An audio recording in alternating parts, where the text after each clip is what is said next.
Welcome to the latest update program of Drishti IAS. In this series, the topic of discussion is International Day of Remembrance of the Victims of Slavery.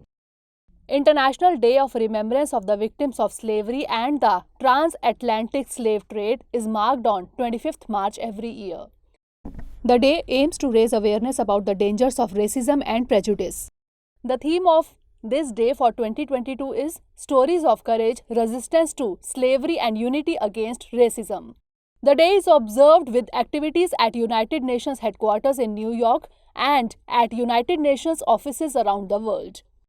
The activities will highlight the history of the transatlantic slave trade as well as its ongoing legacy of racism. Significantly, the day was established by the UN General Assembly through a resolution on December 17, 2007. Now, information about transatlantic slave trade. It was a segment of the global slave trade. It transported between 10 million and 12 million enslaved Africans across the Atlantic Ocean to the Americas from the 16th to the 19th century. It was the second of the three stages of the triangular trade.